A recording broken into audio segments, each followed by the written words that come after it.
நம்மளுடைய சிஸ்டம் ஒவ்வொரு நாளும் ஒவ்வொரு மாற்றங்களை உருவாக்கி கொண்டு இருக்கிறதுன்னு முதலே சொன்னேன். அது பாருங்க. இப்ப பாத்துங்க, இவர் வந்து என்னோட மருமகன் இதுல வந்து 200 ரிசீவ் பண்ணிட்டாரு, 400 ரிசீவ் பண்ணிட்டாரு. இங்க வந்து அக்செப்டடு 1000 8 பேர்ட்டு இருந்து வாங்கிட்டாரு. நல்லா புரிஞ்சுங்க, 1000 8 பேர்ட்டு இருந்தும் வாங்கிட்டாரு.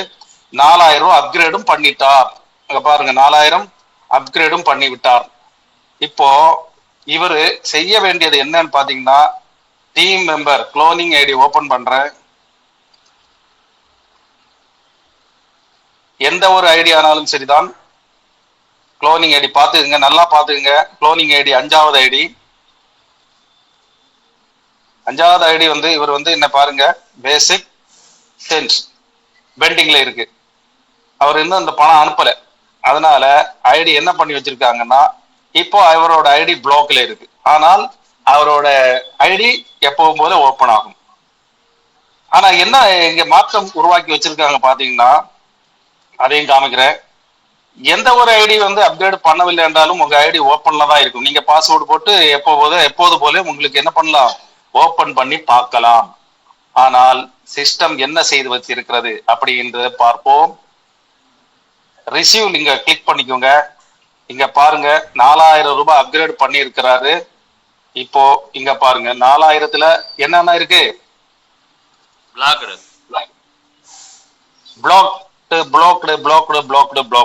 இப்படித்தான் இருக்கும். இனி வரக்கூடிய காலத்துல ஒவ்வொருத்தரோட ஐடியும் இப்படிதான் இருக்கும். இப்ப இது மாறணும் அப்படின்னா, அந்த 5வது ஐடி குளோனிங் ஐடி அவர் ஆக்டிவ் பண்ணல, ஆக்டிவ் பண்ணணும். பண்ணிக்கிட்டு சிஸ்டத்திட்ட கூப்பிட்டு, நம்ம கஸ்டமர் கேர்ட்ட கூப்பிட்டு, நான் அப்கிரேட் பண்ணிட்டேன், என்னோட ஐடி நம்பர் இது, நான் அப்கிரேட் பண்ணிட்டேன்னா இந்த பிளாக் எல்லாம் போய் பெண்டிங் வந்துடும். சூப்பரா இல்லையா? நல்ல தகவல்னா, அருமையா இருக்குதா இல்லையா? சூப்பரான தகவல்னா, இது நேற்றையில இருந்து நம்மளுடைய சிஸ்டம் அதை மாற்றி கொடுத்திருக்காங்க. யாரோட ஐடியும் பிளாக் ஆகாது.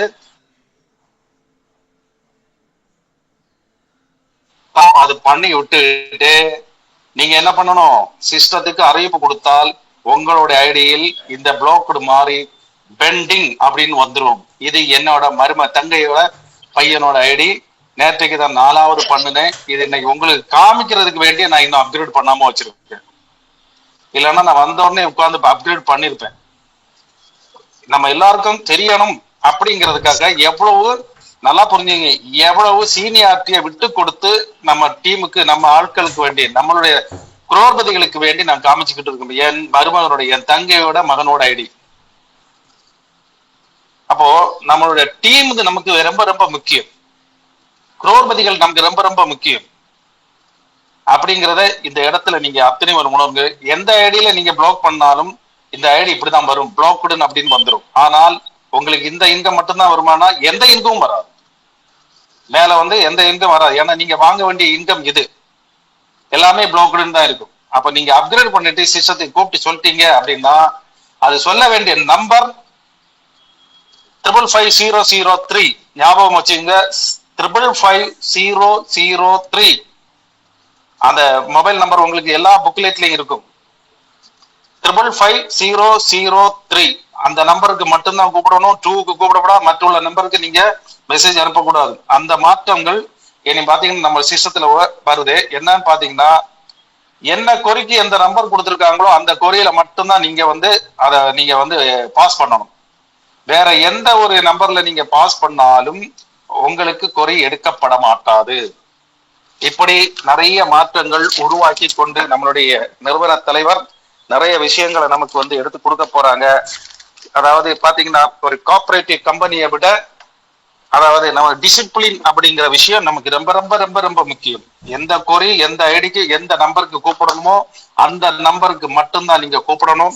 அதே வேளையில 3க்கு சொல்லிக்கிட்டு அந்த ஒரு மெசேஜ் போட்டுக்கிட்டு 2 அதுக்கப்புறம் இருக்கக்கூடிய எல்லா நம்பர்லயும் ஒவ்வொருத்தரும் போட்டுக்கிட்டு இருக்கீங்க. இப்படி போட்டால் உங்களுடைய கொரி எப்போது உங்க நம்பர்ல இருந்து கொரி போனாலே பார்க்க மாட்டாங்க. ஆனா நான் பேசுற கேக்குதா? கேக்குதுண்ணா. அதனால தெளிவா இருங்க. உங்களுக்கு புக்லெட்ல இருக்கு. அந்த நம்பருக்கு எந்தெந்த நம்பர்ல எந்தெந்த குறையை அனுப்பணுமோ அதை மட்டும் உங்களுடைய குறைகளை அந்தந்த நம்பருக்கு மட்டும் அனுப்பினா போதும். அவங்க